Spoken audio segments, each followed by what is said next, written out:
Aujourd'hui, on va parler des camping-cars à petit prix. Alors, petit prix aujourd'hui, ça veut plus dire grand-chose, hein. Je dois t'avouer que petit prix, c'est complètement subjectif et aléatoire. Aléatoire en fonction des conditions du marché. Pourquoi je vais parler de ça aujourd'hui? Je vais parler de ça aujourd'hui parce que j'ai des demandes. J'ai beaucoup de demandes en fait. Et la plupart de ces demandes, tout au moins pour une grosse partie, c'est sous 20 000 euros. Et il y en a même qui me disent j'ai besoin de ton aide pour trouver un véhicule à petit prix. Alors,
on va descendre dans la fosse.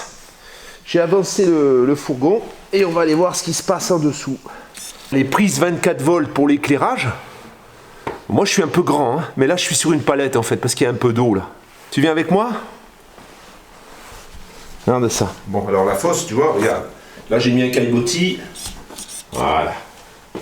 Alors qu'est-ce qu'on voit? On voit que l'arc de transmission est neuf en fait. Voilà, donc on voit que l'arc de transmission est neuf. Ce qui veut dire que la vibration, elle vient pas de l'arc de transmission. Regarde, c'est tout neuf. Tu vois? Il est tout neuf. L'arc de transmission neuf. L'échappement, l'échappement.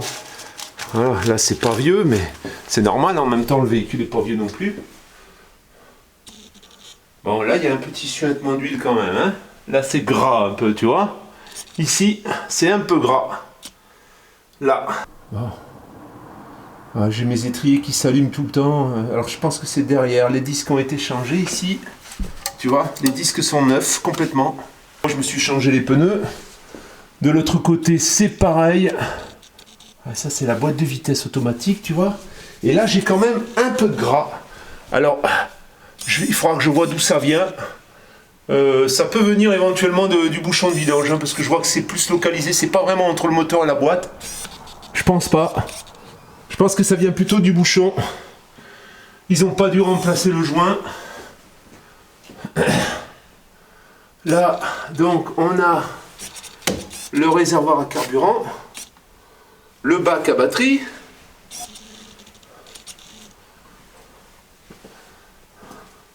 Eh oui, l'arbre est tout neuf. On voit les coussins d'air, c'est pareil, les coussins d'air, ils sont pas très vieux. Ça m'a l'air propre tout ça, hein. Ça m'a l'air propre. Bon, par contre, là, les pneus, tu vois, ces pneus-là, c'est pareil, mais là, j'ai un pneu qui est différent, on dirait. Il y a un profil un peu différent. Là, avec l'échappement de ce côté et tout, ça fait un peu short pour aller coller les réservoirs d'eau. Je sais pas bien. Je pense que je vais les mettre dans l'habitacle. Je pense que je vais les mettre dans la soute. Voilà comment ça se passe, tu vois, dans une fosse, c'est quand même sympa. C'est que là, tu te tiens debout. Si tu as des... Attends, excuse-moi. Si tu as des trucs à mettre, en fait, à fixer, etc., bah, c'est vachement pratique, quoi. Tu as changé l'arbre de transmission, tu as la vidange à faire, tout, c'est vraiment chouette, hein. Voilà, ça, je suis content d'avoir ça. Je suis content d'avoir ça parce que, du coup, ça me permet de pouvoir me balader en dessous, hein, promener, tu vois. Ouais, c'est sympa, ça me plaît, quoi. Ça me plaît parce que ça c'est le rêve de tous mécanos, hein. Alors bon, j'ai pas la prétention d'être un mécano, mais bon, je touche un peu, hein. J'arrive à refaire, je sais refaire un moteur en fait, hein. Alors ça dépend quel moteur, hein. J'ai refait des moteurs déjà. J'ai refait des moteurs, ça me fait pas peur. Bon, bah écoute, c'est pas mal tout ça. C'est pas mal, je suis agréablement surpris. Je m'attendais à... Alors tu vois, c'est le châssis là, tu vois, t'as vraiment un gros châssis. Tu vois, le châssis comme il est, regarde les poutres. Tu vois un peu? Regarde ça. C'est un vrai châssis, quoi. C'est un vrai châssis, c'est pas une coque autoportée, c'est un châssis. Et ça c'est pas mal. Un châssis de camion, tu vois? Les châssis de camion, c'est comme ça. Bon, c'est clair que les poutres sont peut-être un peu plus hautes, mais là, t'as des belles poutres quand même, hein. C'est pour ça qu'on peut les repasser dans un tonnage un peu plus important. Voilà. Petite visite de la soute. Je vais mettre de l'éclairage en fait. Il y a une prise 24 volts dedans. Je vais acheter des baladeuses ou de l'éclairage en 24 volts et je vais en mettre des deux côtés pour que tout soit éclairé au moment où je passe en dessous sans avoir besoin d'une frontale. Alors ce que je vais faire également, c'est que je vais faire 2 lignes parallèles au trou à 2,50 m pour pouvoir vraiment bien reculer, bien droit pour pas avoir à descendre sans arrêt. Parce qu'en fait, bon alors il y a bien une ligne devant, mais je préfère avoir 2 lignes sur le côté pour aligner mes roues et au moins je risque pas de tomber dans le trou. Alors ensuite c'est tout simple, hein, tu remets les planches pour pas tomber dedans.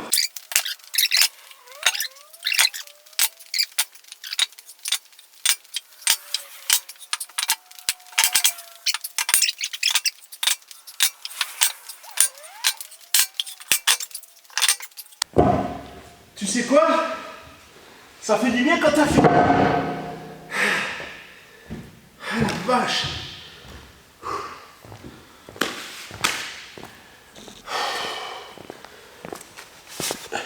Dans mon église, j'ai mon Iveco. Qu'est-ce qui se passe sur l'Iveco? J'ai pas trop touché. Je suis en train de réparer un peu l'éclairage, etc. Je fais pas grand chose. Pourquoi je fais pas grand chose? Parce que j'ai mon outillage à récupérer à 50-60 km d'ici, environ 60 km d'ici. Ça m'embête de le déboiser avant d'aller récupérer tout ça. J'ai peur ensuite d'abîmer l'intérieur. Alors tu vas me dire, ce serait peut-être pas très grave, mais ça m'enquiquine un peu. J'y ai pas encore trop touché, ça me retarde un peu. En fait, la personne chez qui j'ai stocké, chez qui c'est resté stocké, elle n'était pas disponible cette semaine, donc je ne pourrai pas le faire avant la semaine prochaine. Je vais être un peu booké, et ce sera certainement vers la fin du mois. Et ensuite, donc, je pourrais prévoir d'attaquer le démontage de l'habillage intérieur. Peut-être que je vais quand même le démonter parce que finalement, j'ai pas grand-chose. Alors, tu vois un peu? Ça va être le plus compliqué à gérer, ça. Après, il y a la porte qui est découpée ici, tu vois. Voilà. J'ai quelques petits, bon voilà, le marchepied il est un peu abîmé, là les feux de gabarit qui manquent je les ai commandés, ici tu vois il y a une bosse, ici là je viens de le voir à contre-jour parce que je ne l'avais pas vu, il y a un léger accrochage, bon ça s'en va au polish ça, hein. Pour le reste il me restait également, bon sur les parties hautes tout ça c'est tout nickel, j'avais également ça. Ça va être de la carrosserie. Alors je ne sais pas encore bien comment ça va se passer. J'ai un ami qui m'a proposé une solution. On va voir un petit peu. On n'a pas encore bien, c'est pas encore bien établi, réfléchi. Je dois aller, en fait, j'ai repéré 2-3 compresseurs d'occasion. Alors je vais acheter un compresseur de minimum 200 litres. Hein. Je voudrais, dans l'esprit, si je pouvais avoir un 300 litres, ce serait pas mal. Parce que quand tu fais par exemple de la peinture, hein, j'ai tout ce qu'il faut, hein, j'ai les pistolets à peinture et tout. Si par exemple je décidais de peindre, eh ben avec de la pression, avec une bonne réserve d'air, ça permet de pouvoir faire une peinture complète sans attendre que le ballon d'air se remplisse. Ça, et je vais également, alors j'avais, du temps où j'étais dans le poids lourd, j'avais un poste à souder Mig-Mag, un semi-automatique, professionnel, avec une torche à refroidissement liquide et tout, qui forcément est parti dans la débâcle. Je vais même te dire, je l'avais mis à l'abri et j'ai été obligé de le vendre après parce que j'avais plus d'argent, quoi. Donc il fallait récupérer un petit peu pour pouvoir continuer à vivre. Hein. Donc je vais racheter un semi-automatique parce que c'est pareil, si j'ai des soudures à faire. Si par exemple, tu vois, ça, je voulais réparer les portes et les renforcer parce que mon idée, ce serait quand même de les renforcer dedans parce que c'est quand même vachement souple, tu vois. Ça, par exemple, ça se soude au MIG. Tu vois, tu peux pas le souder à l'arc, ça. Sinon, tu déformes trop la tôle. Ce qu'il y a de bien, c'est qu'avec le MIG, tu déformes pas la tôle. Ça chauffe vraiment très très près de la soudure. Et du coup, tu peux aussi souder de la très très faible épaisseur, même quand tu n'es pas un soudeur hors pair. Hein. Moi, en fait, c'est mon père qui m'a appris à souder à l'arc. Hein, et je ne suis pas un expert. Hein, mais c'est vrai qu'avec ce poste à souder, c'était d'une grande facilité. Parce que tu avais plein de paramètres que tu pouvais régler, et du coup, tu avais des paramètres qui étaient réglés automatiquement en fonction de ce que tu voulais faire, et du coup, c'était d'une simplicité déconcertante.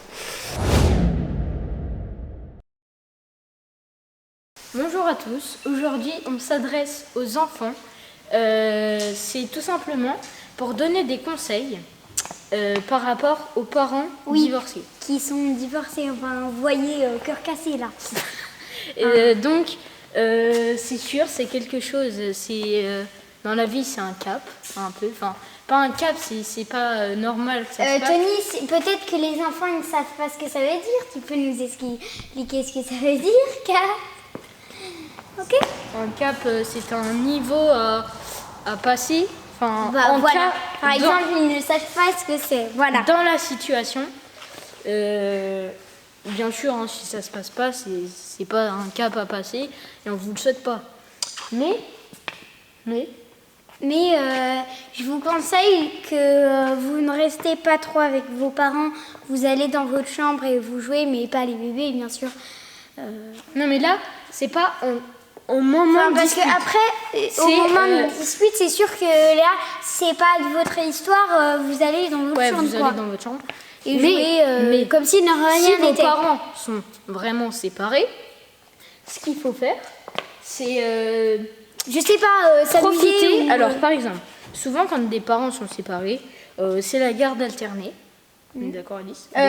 Tu peux leur expliquer ce que c'est? La garde alternée, c'est par exemple une semaine sur 2, tu es chez ton père, une semaine sur 2, tu es chez ta mère. Voilà. Et la garde alternée, si vos parents sont séparés, quand vous êtes dans la garde alternée, il faut profiter avec vos parents. Et surtout, quand vous êtes avec le parent, il faut profiter de lui, voyez. Et les parents, profitez de ce que vous regardez parce que c'est vraiment important. Mais les parents, ils font ce qu'ils veulent. Enfin, si vous voulez, vous pouvez venir les parents, mais nous, on n'a pas envie que ça s'encaisse. Ou sinon, soit c'est une petite dispute qui peut vous concerner et qui n'est pas trop grosse. Vous pouvez régler le problème et tout ça, mais si ça vous concerne pas, vous allez jouer dans votre chambre. Personnellement, j'ai pas compris ce qu'elle a dit. En fait, par exemple, si c'est un problème pas trop difficile à régler pour les enfants et que ça vous concerne vous, les enfants, et vous pouvez régler le problème des parents. Surtout, abonnez-vous, sinon vous allez avoir un week-end atroce. Et je vais vous expliquer ce qui c'est un week-end atroce.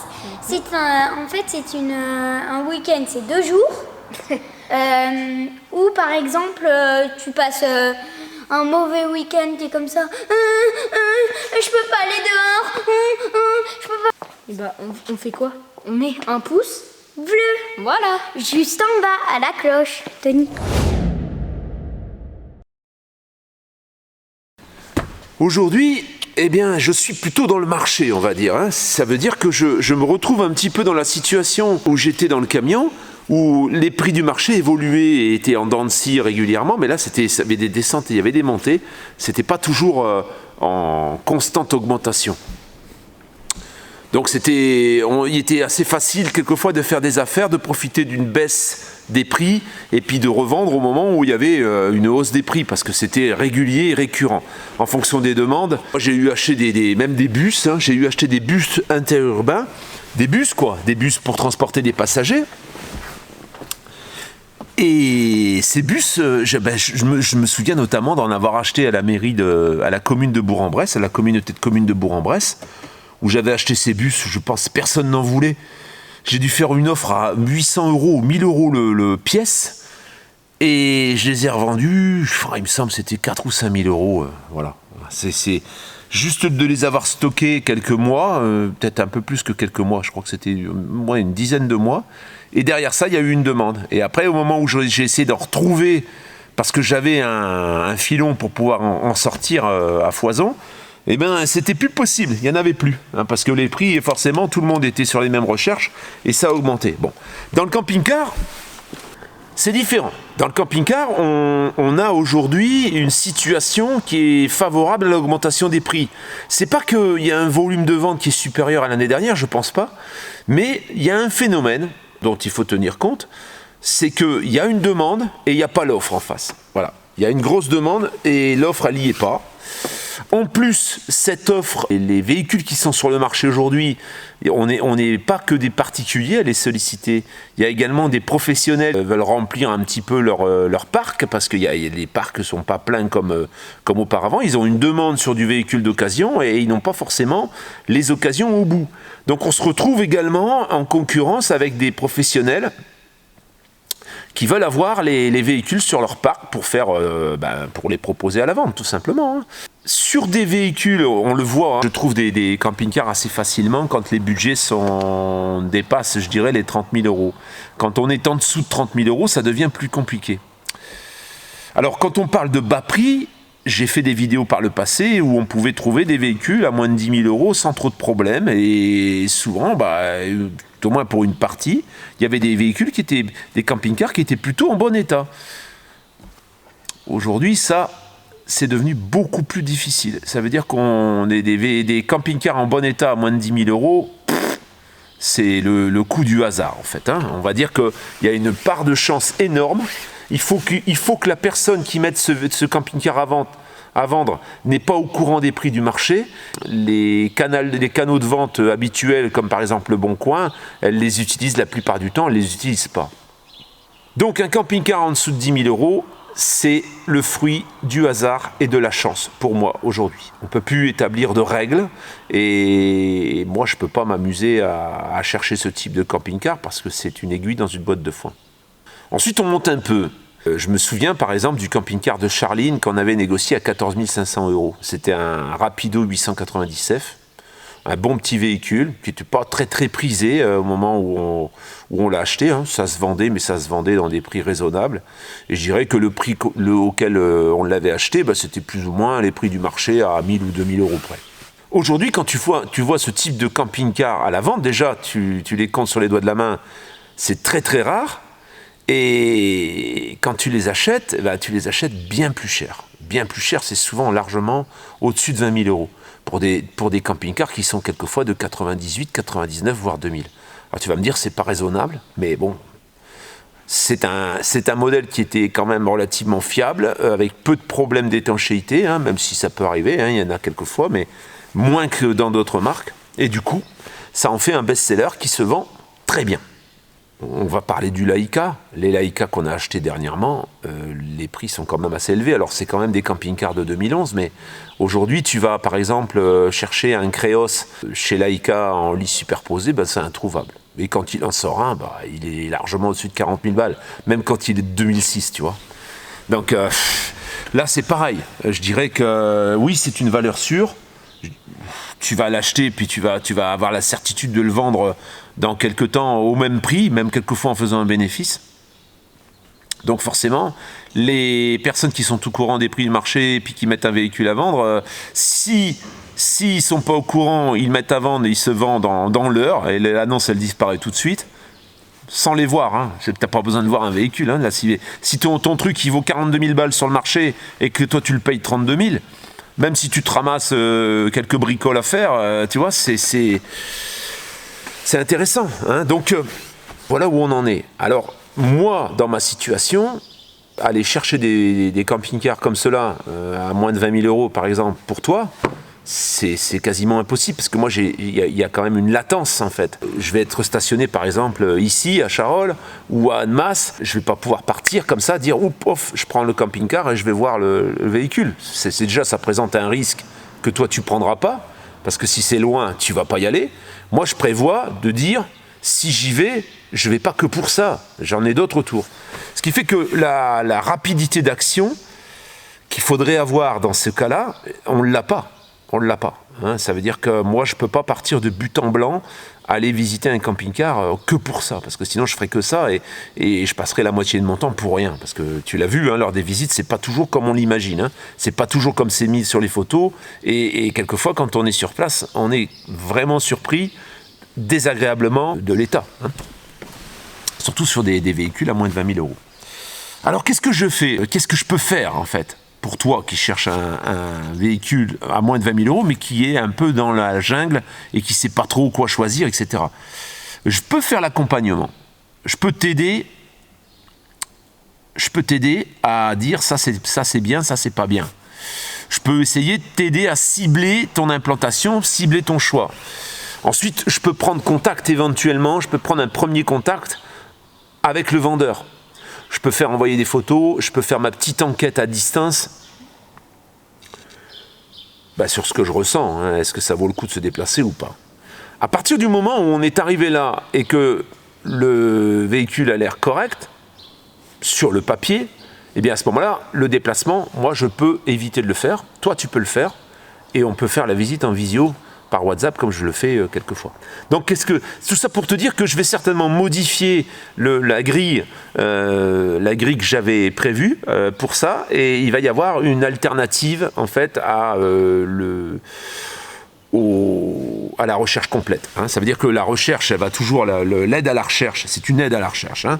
Ça ne veut pas dire que je me farcis tout le boulot. Ça veut dire que à partir du moment où je t'ai donné les grandes lignes, on peut chercher ensemble. Hein. C'est pas moi qui cherche seul, mais je peux te dire ça c'est bien, ça c'est pas bien.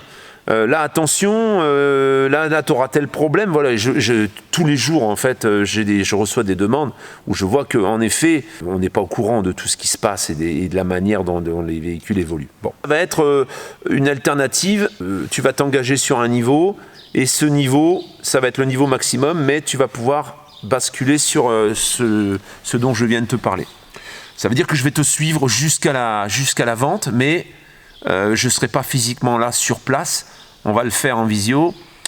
Et au niveau de la négociation, moi je te donnerai un avis de tarif pour pouvoir négocier toi derrière. Tu vas pouvoir t'appuyer sur moi, sur ce que je vais te dire. Tu vas même pouvoir éventuellement faire écouter au vendeur ce que je pense du tarif et le prix auquel il faudrait le payer. Et après, tu seras libre de finir ta négociation. Donc ça va être une nouvelle formule. Je vais enlever quelques formules qui sont de toute façon non productives. Hein, et ni pour moi ni pour toi, parce qu'on en fait très peu. Et donc je pense qu'il y aura aujourd'hui 2 catégories seulement, et plus 4. Et ce sera une catégorie qui sera basculable sur la catégorie la plus élevée. Ça veut dire qu'à partir du moment où tu te seras engagé sur la première, tu pourras basculer sur la seconde. Voilà. Ça va être pour pouvoir aider éventuellement les gens qui n'ont pas 30 000 balles à mettre dans un camping-car. Alors, les accompagnements où je me déplace sur le lieu de vente pour négocier, etc., je les fais plus en dessous 20 000. Hein. Je les fais plus en dessous 20 000 parce que ça dure trop longtemps. On a un marché qui est trop pauvre. On se casse les dents. Et voilà, moi, voilà, c'est des espoirs que tu as, et c'est du temps, et c'est la longueur, et quelquefois, tu peux t'impatienter. Hein. Franchement, si tu n'as que 20 000 euros, si tu as déjà 20 000 euros, hein, et que tu peux payer déjà un véhicule comptant 20 000 euros, c'est déjà énorme. Mais si ton budget ne dépasse pas 20 000 euros, malheureusement, il va falloir t'armer de patience, il va falloir compter sur la chance, parce que tu as une grande part de chance hein, là-dedans. Aujourd'hui, un véhicule à 20 000 euros avec double plancher, tu vois ce que je veux dire? C'est devenu, même dans une config qui ne va pas te plaire, c'est compliqué, quoi. C'est compliqué. Parce que, pour les raisons que je viens de t'évoquer, tout simplement. J'ai quand même, dans mon esprit, dans ma tête, les idées, ça fourmille, et j'avais une idée, avant d'acheter ce van, j'avais une autre idée, c'était d'acheter du camping-car qui ne regroupe pas ce que j'ai besoin. Ça veut dire, moi j'ai envie par exemple d'un camping-car de nomade, entre guillemets, hein, qui va être confortable à vivre, sur lequel je vais avoir une douche séparée, sur lequel je vais avoir éventuellement par exemple des lits superposés si j'ai une famille, et je veux du double plancher. Mais ça n'existe pas. Alors l'idée, je pense, qui devrait interpeller les aménageurs, c'est les aménageurs de vannes par exemple, puisque tout le monde s'engouffre un peu là-dedans, mais hein, il y a les camions aussi, mais en partant sur une base de camping-car en VASP, hein, et VASP caravane déjà, tu vois, donc il n'y a pas à le repasser à l'Adréal. Tu prends le véhicule, tu vérifies que la cellule, la structure de la cellule est saine. Tu vois, tu le prends sur un bon châssis, tu le rentres dans un garage et tu enlèves tout le mobilier. Tu enlèves tout le mobilier. Tu fais un double plancher, même technique, on va dire, même si c'est une lame d'air de 5 cm qui permet de passer toutes tes canalisations, etc. Pourquoi pas faire un niveau différent où tu pourrais mettre tes réserves d'eau? Et ensuite, reconstruire ou couper, diminuer la hauteur du mobilier, le replacer sur ce double plancher et modifier, par exemple, on suppose qu'au fond du véhicule, tu as un lit sur soute, et bien tu en fais des lits superposés, tout au fond, tu changes un peu la disposition du véhicule. Tu vois, ça, je pense que ça aura de l'avenir. Parce qu'aujourd'hui, on rentre dans les... Alors, après, bon, on peut... Ce que je vais te dire là, c'est, entre guillemets, les anciennes motorisations étaient quand même beaucoup plus solides que ce qu'on fait aujourd'hui. On avait des moteurs un peu plus gros. C'est clair que ça consommait peut-être encore, je ne sais même pas si ça consommait plus, mais on n'avait pas d'AD Blue. Aujourd'hui, on va avoir tous les véhicules en AD Blue, et ils pondent encore un nouveau système. Là. Il y a des nouveaux Fiat qui vont arriver, et apparemment, moi, ça ne va pas m'intéresser personnellement. Hein. Tous ces systèmes à la con là, qui mettent les véhicules en panne, ça ne m'intéresse pas. Hein. Donc, c'est vrai que tu peux avoir envie de rester sur une ancienne mécanique, mais d'avoir un aménagement moderne dans un véhicule un peu ancien. Hein. Et ça pourrait être une alternative. Alors je ne dis pas que tu passerais sous les 20 000 euros. Hein. Ça a un coût tout ça. Mais je pense que tu pourrais partir sur un véhicule qui ne te plaît pas forcément au départ et puis prévoir les modifications plus tard. Ça, si c'était fait par des aménageurs, moi personnellement, je ne me sens pas Moi, ce qui me plaît, c'est d'être indépendant. Donc, j'aime pas travailler sur commande, c'est difficile. Donc là, tu vois, par exemple, mon van, je vais faire mon van. C'est une expérience qui me plaît à faire, donc je vais le faire. Parce que j'ai envie de le faire, en fait. Hein, plus parce que j'ai envie de le faire que parce que j'en ai besoin. Je vais l'utiliser et au final, je ne sais pas ce que j'en ferai. Est-ce que je vais le revendre? Est-ce que j'en sais rien? On verra. Parce que derrière ça, j'ai d'autres idées en fait. Et c'est ça qui me plaît. Et c'est pour ça qu'un peu, j'ai ce hangar, c'est qu'aujourd'hui, je vais pouvoir concrétiser un petit peu tout ce que j'imagine. Hein. Et cette chaîne YouTube, toi, tu me permets de pouvoir accéder à ça. Parce que on a une petite vision médiatique. Et forcément, si on a besoin d'aide pour l'aménagement, par exemple, il y a forcément des professionnels qui sont intéressés pour promouvoir un produit. Donc forcément, ça t'aide. Forcément, tu as plus de possibilités. Hein. Donc j'ai d'autres idées derrière et je pense que certainement, à terme, j'achèterai peut-être un véhicule, alors derrière celui-là, peut-être où je déciderai d'acheter juste la carcasse et de tout supprimer ce qu'il y a dedans pour faire quelque chose de complètement différent. Tu vois, par exemple, Niesman Bischoff ont conçu un véhicule qui s'appelle le e-Move, je crois. C'est peut-être pas le e-Move, je sais plus. Enfin, ce véhicule qu'on a vu sur le net plusieurs fois dans différentes chaînes, avec des matériaux légers, très légers, qui leur permet d'avoir un véhicule avec tout le confort, double plancher, etc., avec une charge utile résiduelle de presque 700 kg, je crois.